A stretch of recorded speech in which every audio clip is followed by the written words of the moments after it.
Welcome to Satsang. Can you please talk about the subject, freedom from desires?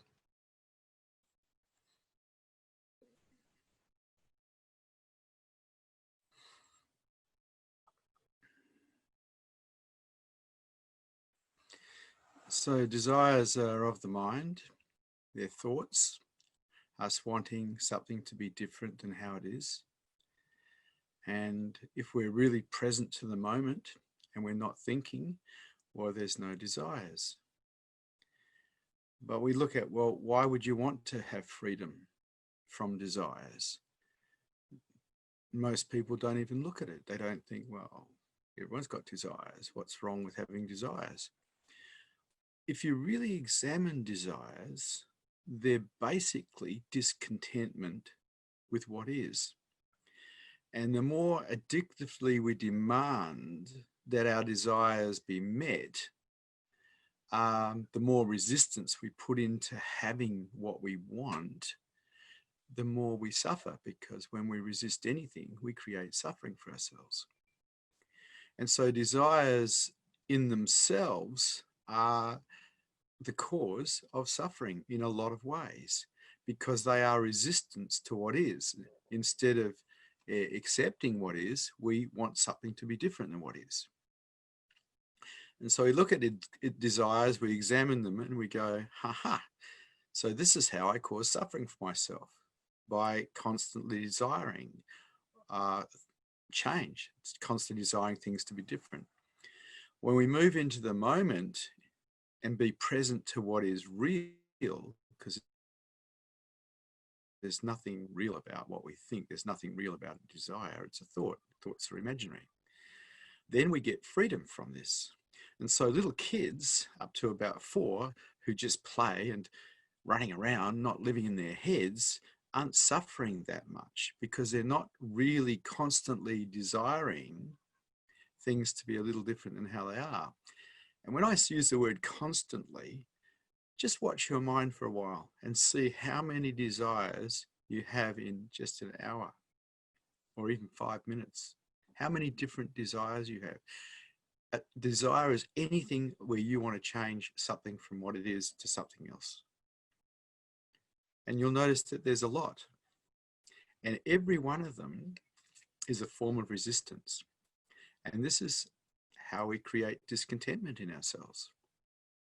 And so there's no joy in desiring. There's no peace in desiring either, because basically desires are from a restless mind. It's not resting. It's not at ease. It's not in acceptance. It's wanting things to be different than how it is. So we can go back to that childlike space as adults when we live in the moment rather than living in our heads. When we are mindful of what is happening around us and our bodies rather than what we think. So there is a beauty in being present to reality that you don't get living in the desiring mind, because there is no suffering really in reality, because we're not resisting anything. But in desiring, we are resisting. And everybody desires, unless they've learned to live in the moment, to be here now. And so that's going to be up to you, because you're the one that creates your thoughts. Nobody does it to you. People hate that bit. You're the one that creates your suffering. You're the one that creates your dissatisfaction with life. And if you really put a lot of effort into desiring something to be different than how it is, well, you're creating a lot of suffering for yourself. It's not what is that causes the suffering. It's you and your resistance to life rather than your acceptance of what is. And so if you really want to be free, wake up to your true nature, because beingness has no desires. Beingness is just pristine. There are no desires in beingness. And knowing self as beingness or presence, the mind shuts up. It rests in that. There is peace, profound contentment for no reason. And so the cure, the cure to all suffering is for us to wake up to our true nature and live as beingness, because it was never born. It cannot die, and it cannot be touched by anything. And so when that is aware of itself and the mind just rests in it, it is very, very beautiful for a human being. This is the pinnacle of higher consciousness, enlightenment. And this is what the seeker is aiming for. But on the road to that, if there is such a thing, is teaching the mind to be quiet, teaching the mind to not get caught in addictive demanding, to not hurt itself with desires, but to be present to what is real, to be present of everything around, including the body, but not be interested in the mind so much. Living in the mind is not really living. It's existing, but there's no real life in the mind. It's all imaginary, and imagination's not real. You want to really live this life, be present to what is real. Then you can really celebrate life. A bit hard to celebrate life when you're living in some imaginary world in your head that is actually full of desires for things to be different than how they are. So the quest for the seeker is to get out of the head and live as truth, live as beingness, live as presence. And that's going to be up to you. Nobody can do it for you. This is your task. The seeker seeks freedom from the mind.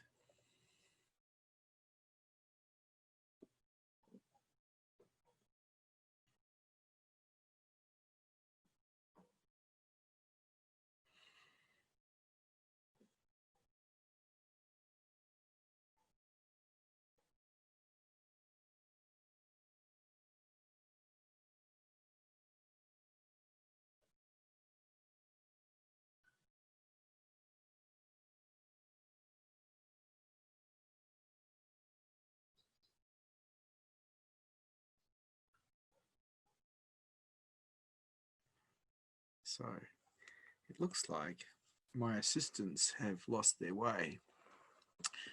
So I have a question here. Is there a difference between egoic desire and spiritual desire to be free? Is one better than the other? The desire to be free is also suffering. There's no doubt about that. And it's the only desire that's really worth supporting. Because as long as you're not free, as long as you're living as a mind and body, you're actually not living as what you truly are, and you're going to suffer until you die, because you're going to desire things until you die. And that desire, or that resistance to what is suffering. And so there's no difference between an egotistical desire and a spiritual desire. They're both egotistical. All desires are egotistical. But one desire is worth having. And that one desire is, I want to be free. I want to know myself as truth. That one desire is the desire of the seeker. That's a worthy desire. It's the desire that can get you free. Hello, Vishrant. Something happened to you. You left me. Yes, I went offline for a bit. I'm back. Well, it's nice to have you back, Tosh. The next question is from a viewer. It sounds like You are saying that total acceptance of the moment as how it is essential to beginning to know oneself. Is that enough to just witness the mind jumping all over the place? Or does it take something else as well?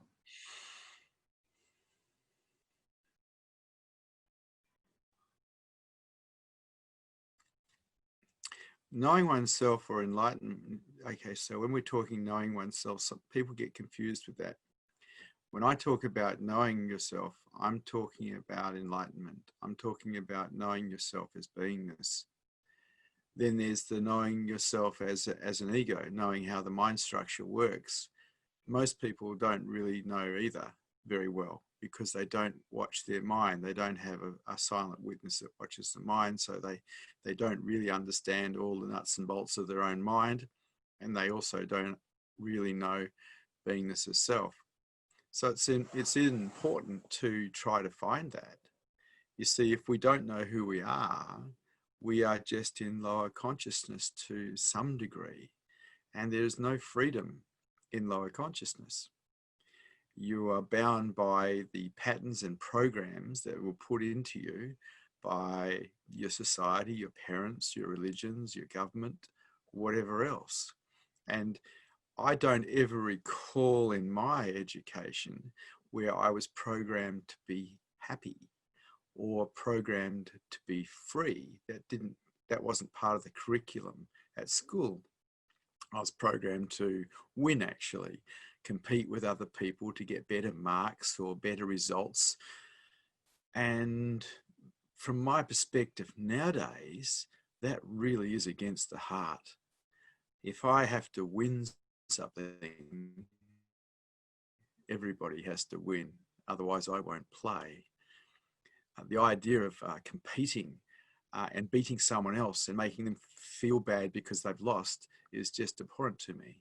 But this is how I was programmed at school, to be a winner at the cost of actually my own heart, which is sad. So not only was I not taught how to be happy at school or how to be free, I was also taught how to close my heart off so I could actually be okay with beating other people.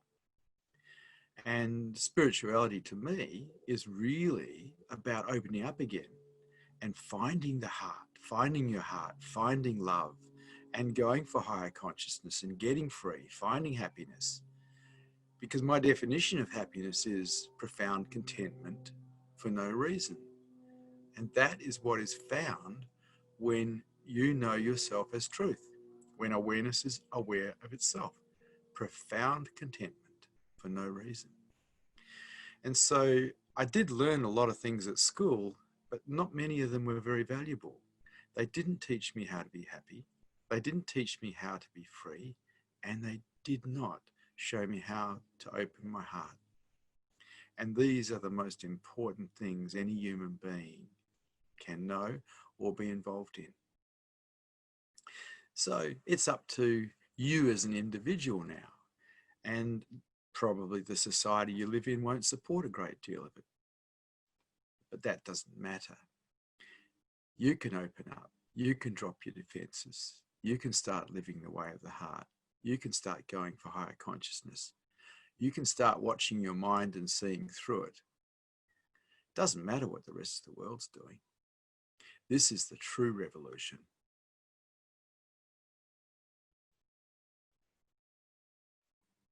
The following question has been written by a viewer. Can you explain how to witness the mind and teach it to not be in charge at the same time? It seems that the two are contradictory in a way, that is, paying attention to it so much. Yeah, the witnessing or the observer is a role that you develop. And so we can be aware of lots of things at once. We can be aware of what's happening outside of us. We can be aware of what we're thinking. We can be aware of beingness as well. We can be aware of beingness. But the controlling mind is what it does. It just tries to work things out so it can control. Developing a silent witness or an observer is another role that you actually develop. It's a role of the mind that you develop that just instead of being lost in dream, you're actually witnessing the dream. And that takes a lot of practice. I found that meditation helped a great deal in learning to develop a witness of the mind. Most people don't have a great deal of witness. They usually get caught in their stories of analysing and worry or just general dreaming. Having a witness of the mind is actually being, to some level, detached from the mind. And because you're detached, you see the mind, you see the analysing, you see the controlling, but you're not involved in it. You're just witnessing it. But because you have detachment, you're way less reactive and more responsive because you're not getting caught in the dream. You have some separation from it. But it's not easy to develop the observer. It takes practice, and this is why people don't naturally have it. You actually have to practice having an observer of the mind. And so you watch your own mind like you'd be watching someone else's to diagnose it.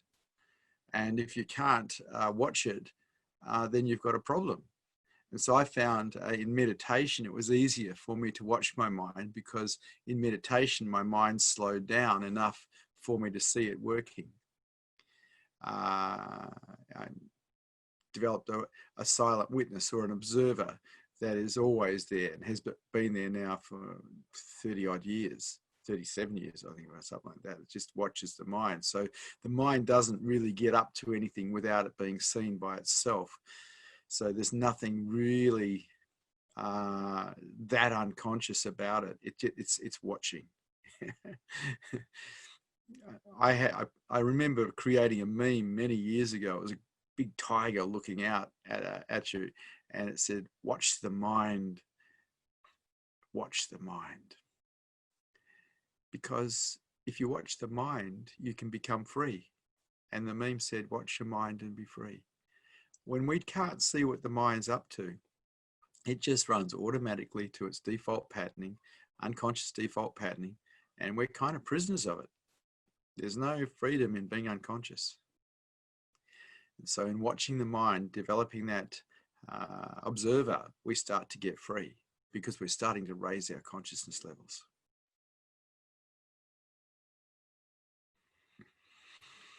The next question from a viewer is as follows.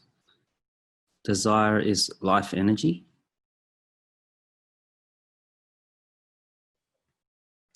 Well, life energy, what's the definition of life energy? I guess anything that's born, lives and dies has life energy. But it's just energy, isn't it, really? Everything's energy. Steel is energy, just slowed down. The scientists discovered quite a while ago now with electron microscopes at the center of everything, there's nothing. And so everything is just vibration one way or another, frequency one way or another, running faster or slower, including desire. You want to call it life energy, you can. It sounds a bit like a defense of desires. I'm not into defending suffering. So, yeah, I don't really support that. I love being in no mind. I love just being in the world, observing the world, feeling the world, smelling the world, but not really thinking that much about it because I'm not into living in my head. And so desires for me are basically dissatisfaction. So why would I really want to get too involved in them? I love freedom. I love freedom. The next question from a viewer is, so if the witness is a part of the mind, who is watching the witness and knows this? The witness is part of the mind, and then there's something that is aware of that. And the object for the seeker is eventually for that is aware of the witness or aware of the observer and the aware of the mind and through the senses the world, that's aware, which is behind the mind, to become aware of itself. The beingness to become aware of itself.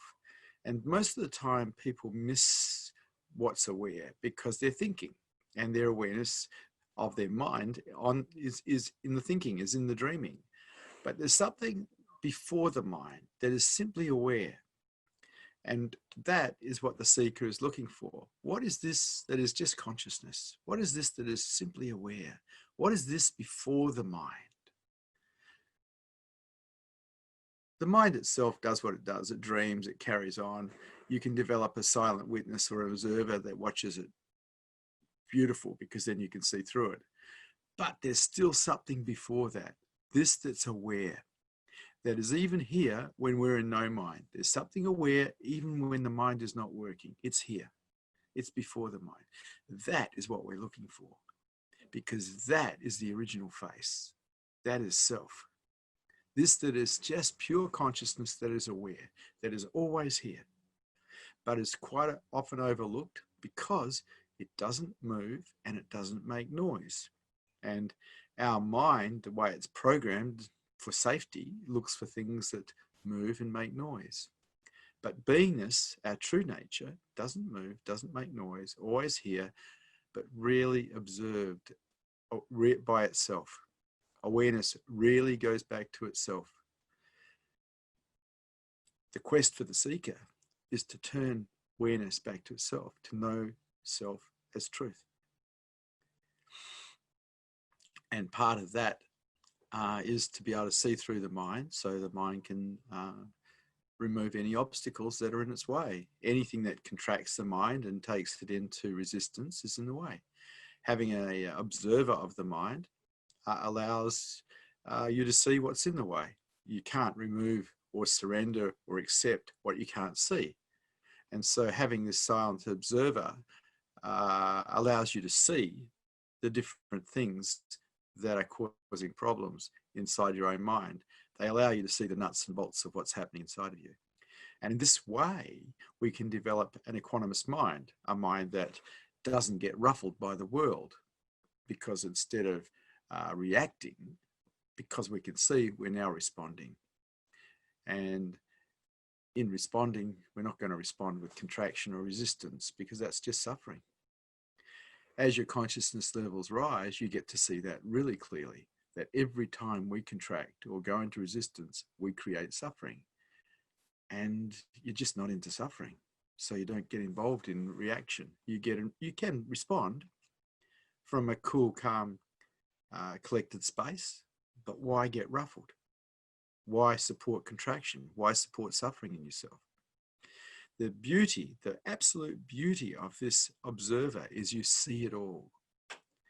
But then there is something that's aware of that again, pure consciousness.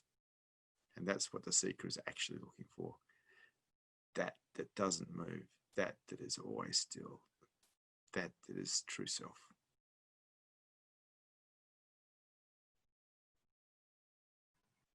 A follow-up question from a viewer is, how do I find the awareness place?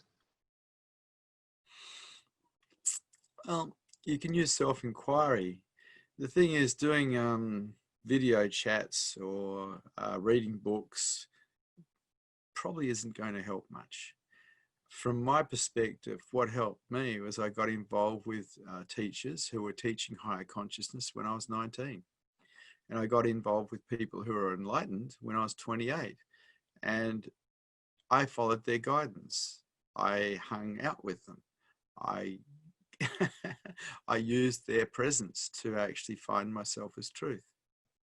Trying to do the spiritual trip of waking up by yourself, from my perspective, I don't think it's that easy at all. I think it's really hard.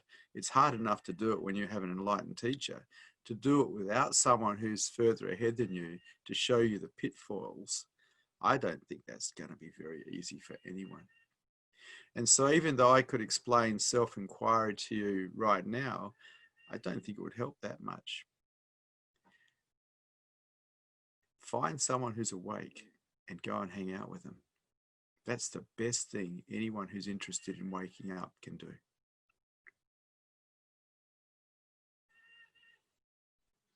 The following question has been asked by Alana. Is the practice of not entertaining thoughts or desires and wants and remaining present to the moment the best way to give up our desires?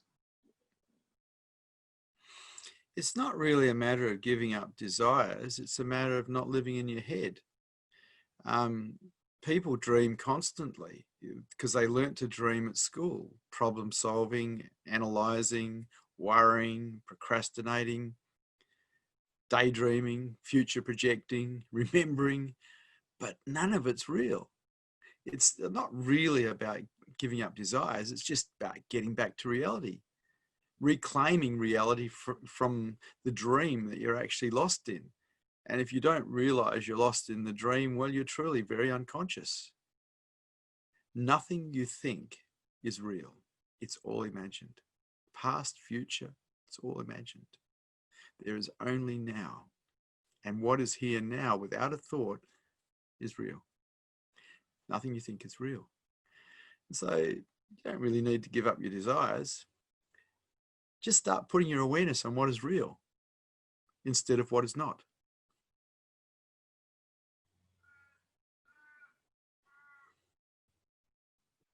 The following question has been asked by Rebecca. I find that most people have addictions and cravings stemming from desire, some being socially acceptable, overworking or striving, spending money, etc., and some being shunned by society, like misusing alcohol or drugs. What is the best way forward for people to be free of craving and addiction? I think we need to examine what people are doing when they're trying to get into drugs or get into any form of avoidance system. Any form of addiction or craving is an escape from something. What is it we're escaping from? What is it we don't want to feel? See, I think drug addicts are just medicating themselves, same as alcoholics, same as doaholics, same as workaholics, the same as foodaholics. People are just trying to get away from something. What is it inside of you that you don't want to feel? You see, when you become willing to meet whatever's inside of you with a warm okayness, there's no need for addictions anymore. It is the constant not wanting to feel something inside that wants us to change our consciousness somehow. And so we can do that very quickly with drugs or alcohol. Or we can throw ourselves into being a doaholic so we don't have time to actually feel what's inside ourselves. And at the same time seem very productive, which is a big pat on the back. But really, what are we running away from? What is it that we don't want to feel? See, for the seeker, you've got to stop running. You've got to heal those wounds of your heart. You become warmly okay with what appears. And people come to me sometimes and they tell me they're into higher consciousness and they're into enlightenment, and they've got all these escape methodologies going on. And I suggest, well, you need to give up your escape methodologies because they're keeping you away from truth. And that's the last I see of them. People love their addictions.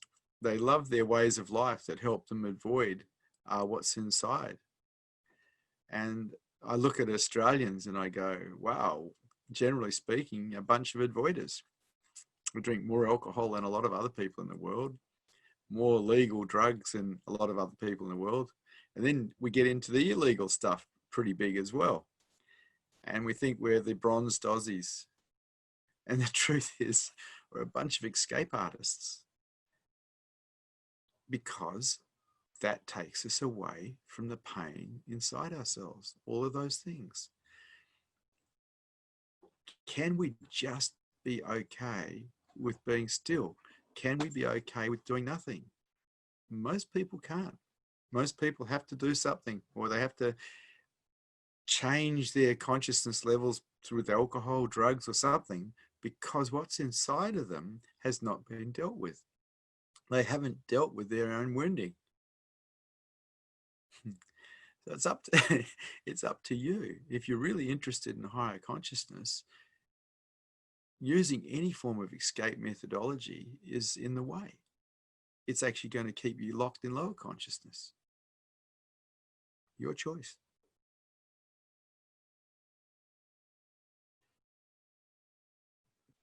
The next question is as follows. I thought I had let go of wanting to be in an intimate relationship, but I was just fooling myself and actually repressing my desires. How can I make sure that I'm not repressing desires? I'm not talking about repressing anything. I've been misunderstood. I'm not talking about repression. I'm talking about not entertaining. It's like, if we can be with the trees, why can't we be with the trees? If we can be with our footfalls, why can't we be with our footfalls? If we can be with the sound of the birds, the smells in the air, the breeze on our face, if we can be with reality, why not be with reality? I'm not talking about repression. Repression quite is how people end up with huge pain bodies, repressing feelings they don't want to feel. No, I'm not talking about that. I'm just talking about being with what's real instead of what's not. And everything you think is not real.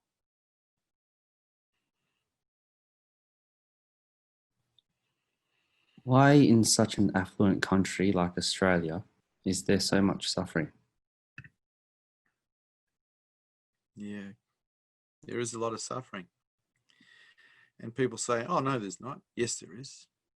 If people weren't suffering, why would they be using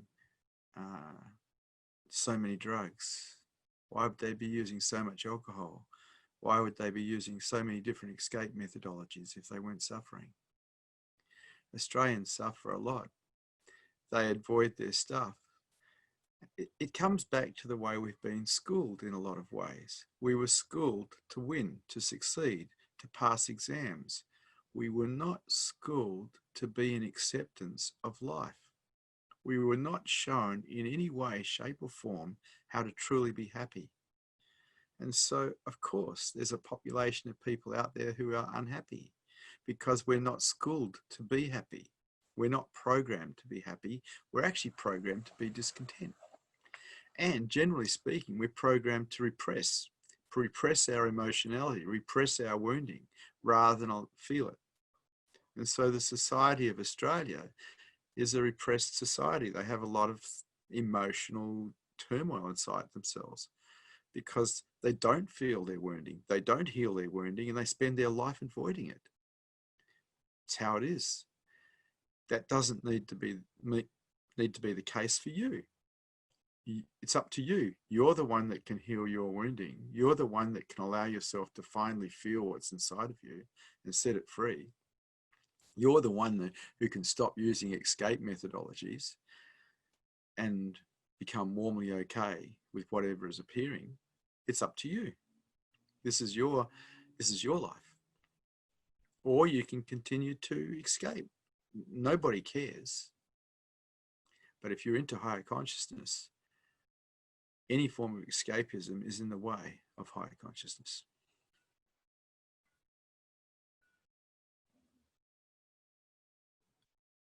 I find whatever I try to do, I can't attain enlightenment. If the nothingness appears to me, I find I cannot stay there. How can I support permanent enlightenment? Very good question. The mind can support it, but that doesn't guarantee it. The mind supports it by surrendering unconditionally. Now, I wonder how much you know about unconditional surrender. It's a non-doing. The ego doesn't know much about non-doing. It knows about doing. It says, well, how can I do unconditional surrender? Well, you can't do unconditional surrender. Unconditional surrender is a non-doing. It means the mind has just flatlined. And from my perspective, it learns to do that through the practice of acceptance, which is something we also don't practice. We practice business deals. I'll accept if rather than just I accept. So in the practice of acceptance, we learn surrender, but only in the practice of acceptance, really. So you're wanting to have permanent enlightenment. The one that wants it has to surrender unconditionally because it's the one that's in the way. The I never wakes up. That's not possible because it's a dream in the first place. It's not real. It's not who you are in the first place. It doesn't wake up. That's aware of the I, that's aware of the mind, becomes aware of itself in a continuous, ongoing manner. That is enlightenment. It actually has nothing to do with the mind, nothing to do with the I. The I might want enlightenment, but the I never comes to that party. It can't. It's a dream in the first place. And beingness is actually real. And so all the I can do, all the mind can do is prepare itself for enlightenment to occur, for an ultimate accident to occur. And it does that by practicing acceptance of life. So instead of constantly resisting life, kind of flatlining and being okay with everything.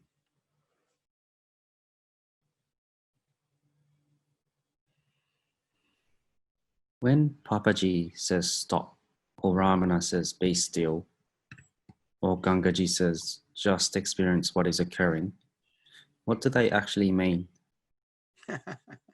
Stop thinking. Be still. Not only physically, be still in the mind. Just experience what is occurring, which is what you said, Gangaji, is like be with what is rather than what you think. It all comes back to the same thing. There is only one obstacle in the way of enlightenment, and that's you and what you think. Unconditional surrender is the end of you and what you think. And then that you truly are can become aware of itself and stay aware of itself. And that is enlightenment. And then instead of living as ego, you live as being, you live as presence. That's enlightenment.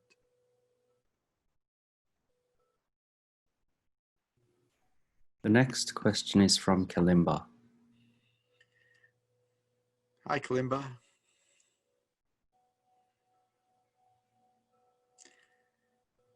Hi, Kalimba. I can't hear you again. I see you've turned your mic off, but I still can't hear you. Still can't hear you. This is what happened yesterday when you tried talking to me as well. I couldn't hear you. So I'm going to go on to the next question, Kalimba.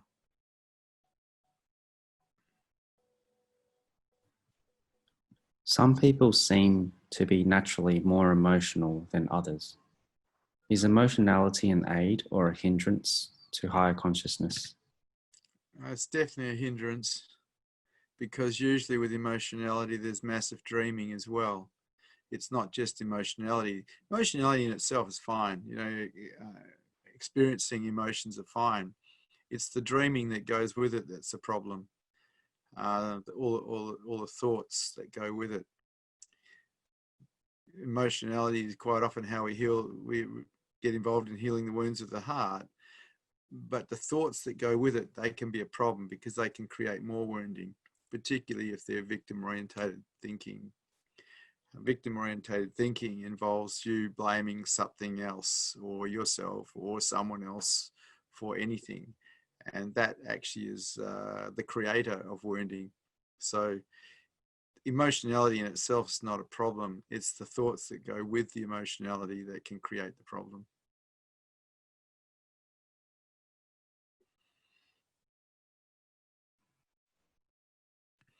Do you still have desires? For example, do you desire to see your students waking up?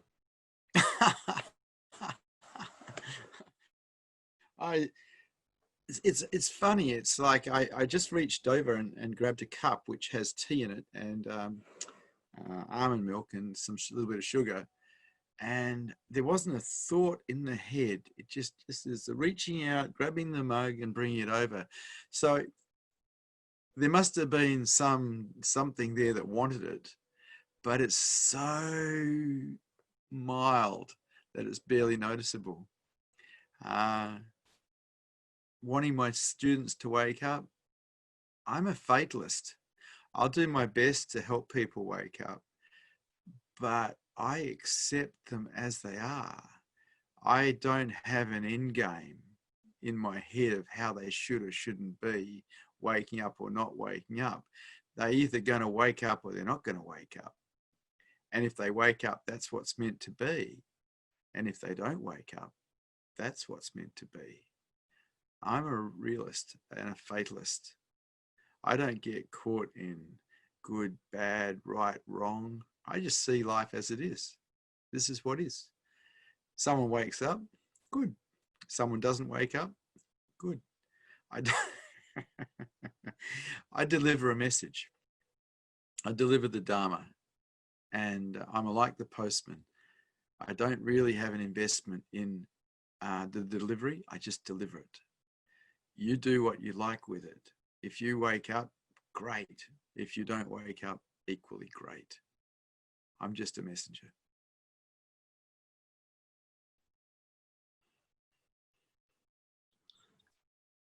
I find that my desire for freedom has put me on the path to sit with you. But I also recognize the suffering in it, as I am now afraid of losing access to you as my teacher. Have you ever been afraid to lose your teacher, Osho? And what was your practice regarding that fear? You know, I never felt that I'd lose him completely. I was with him when he got arrested in America in 1985, and that was pretty devastating because I didn't know how long he'd be incarcerated for. And I do remember there was some anguish around that. And then when I saw him in 89, I knew he was going to die. He was just on his last legs. And there was a lot of sadness. And there was an understanding inside of me that my chances of awakening were over. He was my last best hope. And there was some grief about him leaving, and a knowing, if you like, that I wasn't going to wake up. It just turned out that he gave me the tools. He had already lit me up in 1985 and 84 when I first saw him, and he gave me the tools of meditation, the tools of witnessing the mind, observing the mind, the tools of self-inquiry, the tools of the way of the heart. And I practiced with those tools after he died in 1990 for another 8 years before another awake teacher came into my life. And that was a very good thing to do, it turns out, because it prepared my mind for what was found.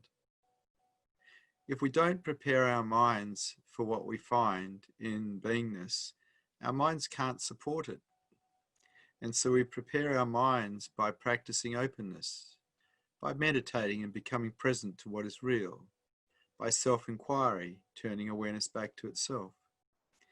These methodologies work, but they only work if they're practiced. And so, suffering the fear of the loss of my teacher, I've been a fatalist most of my life. I'm not into my own suffering, and I haven't been for a long, long time, not since I was a teenager. I think that's probably what led me to be a fatalist, because I refused to be a victim of life in any way, shape, or form. And that's a good thing, not a bad thing. It's a really good thing, because victims suffer at their own hands. And you have to volunteer to be a victim. Bad things may happen to you, but you're the one who puts your hand up to be a victim of those things. You don't have to. You can just see it. This is what is, which is how I see life pretty much. This is what is. Neither good nor bad. It's simply what is. No victims, really. So when Osho died and I lost hope before enlightenment, I continued the practices because I was into higher consciousness, and those practices supported higher consciousness. They supported a way of life that was quite beautiful, the way of the heart. But it's going to be up to you what you practice. If you're frightened that you're going to lose me as a teacher, wake up now. Put your totality into it. The Buddha sat under the Bodhi tree, Gautama the Buddha, and said, I'm not moving from this place until I awaken. That's the totality that is required for someone to wake up. And people say, oh, he didn't mean that. Yes, he did. He surrendered unconditionally. And that is the best that the mind can do to support enlightenment. It takes that level of totality to become enlightened. And once again, it is not the I that becomes enlightened. That's aware of the mind, aware of the I, becomes aware of itself. Beingness knows itself. That is enlightenment.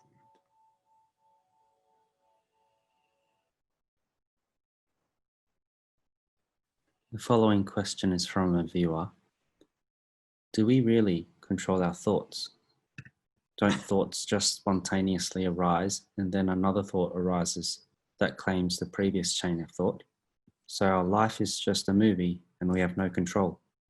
Pretty much. I would agree with that. A lot of people wouldn't agree with you, but I agree with you totally. We are just running true to our programming. And fortunately for me, I got massive intervention when I was a teenager at the age of 19, and then massive intervention again when I was 28, which set me onto a path of towards enlightenment. But really, I was just running true to my patterns, as I still am to this day. This whole idea that we have control is an illusion. People run true to the programs that were put into them by existence, people, other people, parents, the government, religions. We never programmed ourselves.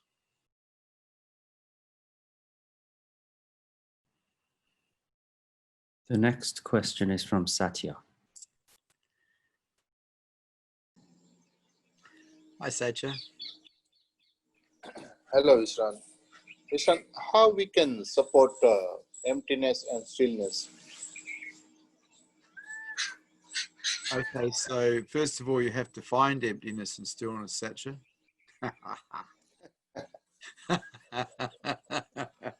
You can't support something you can't see. So when you find this emptiness and this silence and stillness and this vast you, then ask the question. First of all, you have to find it. And then I can tell you how to support it.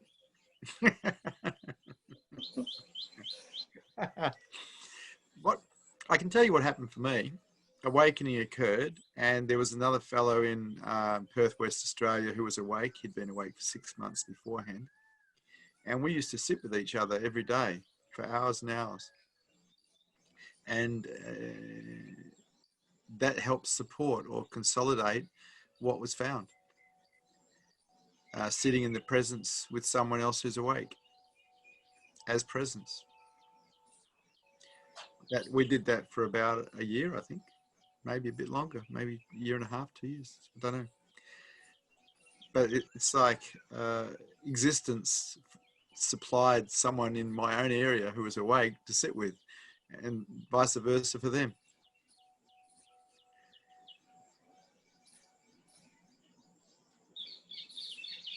So you're going to have to come back to Australia and sit with me, Satya, or find someone in India. There may be someone in India who's awake. I don't know.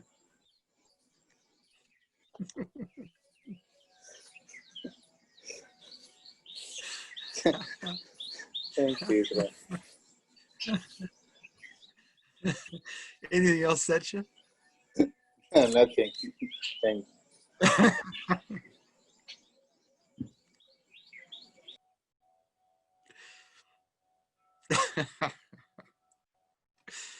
Hmm.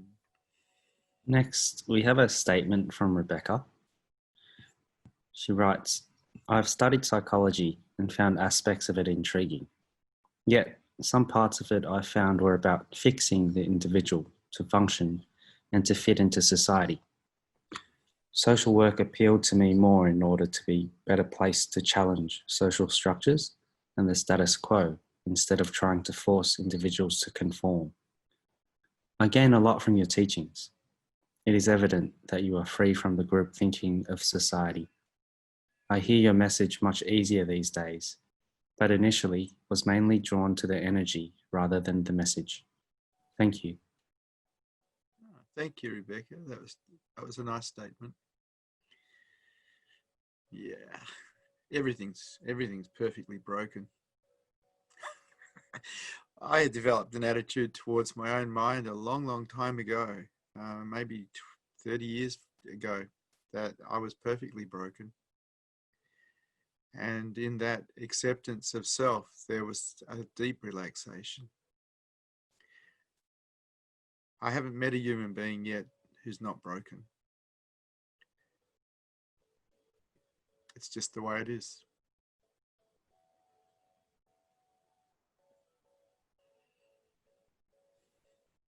One can be a fatalist from a very heady intellectual space or from a deeper embodied space. What is the difference between the two? The fatalist who's deeply embodied it is not ruffled by anything that happens in the world. The fatalist who just has it as an academic idea is going to get upset with everything that doesn't go their way because they haven't embodied it yet. They just have it as an ideal. The embodiment of fatalism allows freedom. The academic understanding of fatalism makes absolutely no difference whatsoever.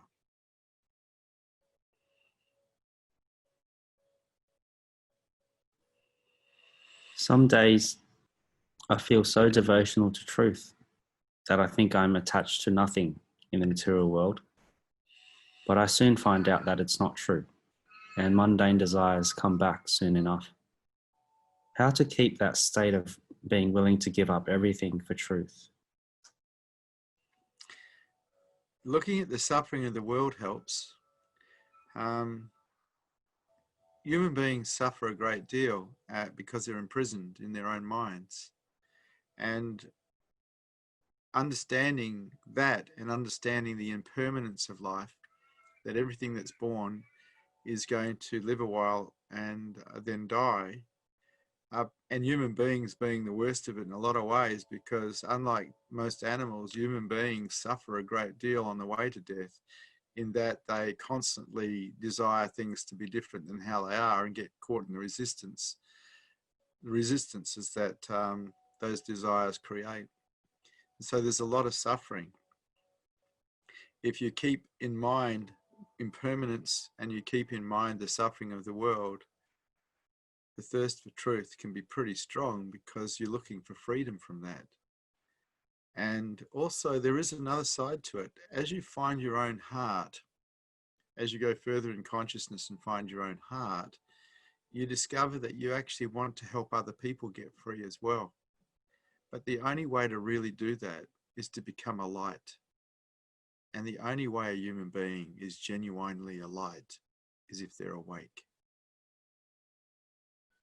And then you become a light so others can see in the darkness. But you as an I don't make it to that. You give up your life for truth so you can be a light so others can see.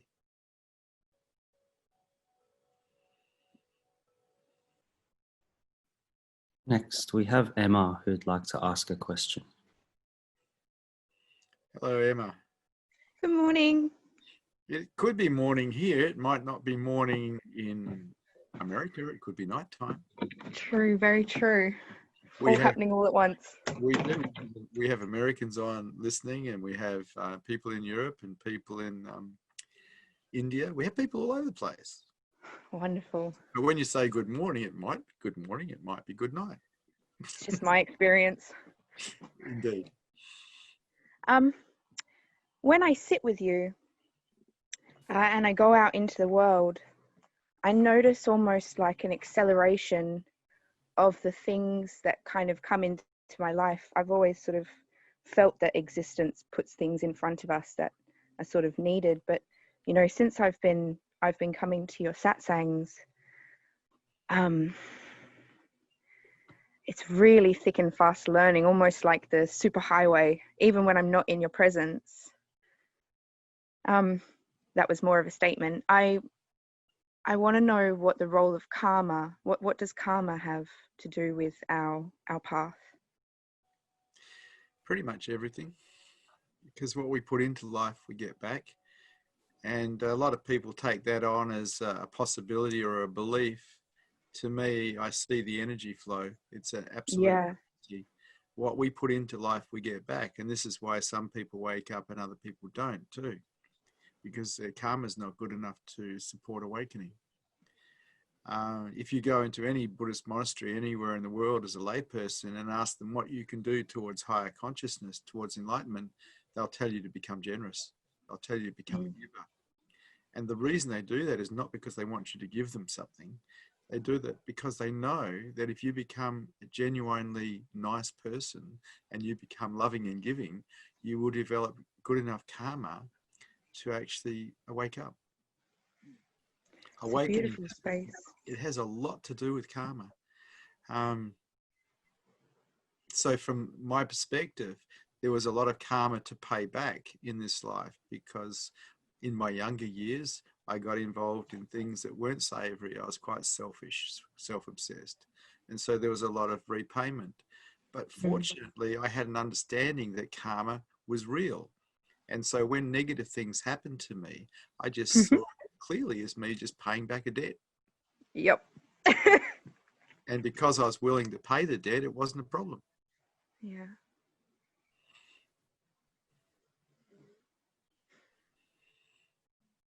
Thank you, Vishrant.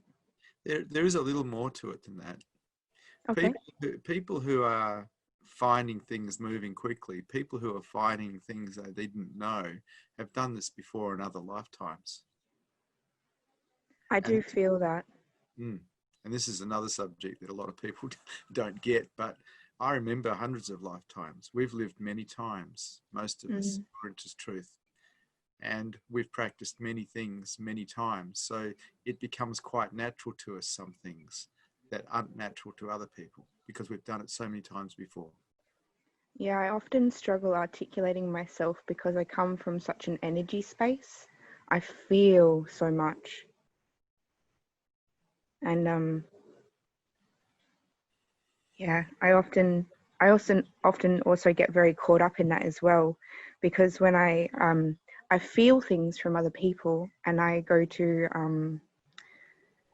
kind of seek clarity in that, you know, what is the experience going on? Is it mine? Is it something external? I know it's all analyzing, but it just feels so pertinent. I don't know how to describe it, but it doesn't feel like it's mine or from me per se. Okay. So you're sensitive to energies. Yeah, I am too. Both a blessing and difficulty. Well, I got into learning about it when I was a teenager. I've been able to feel people for a long, long time. And sort of, it has a language of its own, and the language has to be learned. You can feel an energy from someone, but you might not know what it means unless you know what language is. So I had to learn the language of energy. Well, I've just found myself talking to people. The clarity is trying to understand what it is I'm feeling. But then if those people don't know what it is, then I just get mental stuff. I really honed it when I worked as a psychotherapist and naturopath, because every time I felt something from someone else, I'd ask them what they were feeling. And that started to give me an understanding of what I was feeling was meaning inside other people. And I did that continuously for years, 20 years. So I got a real good understanding of the different energies that people put out and what it means.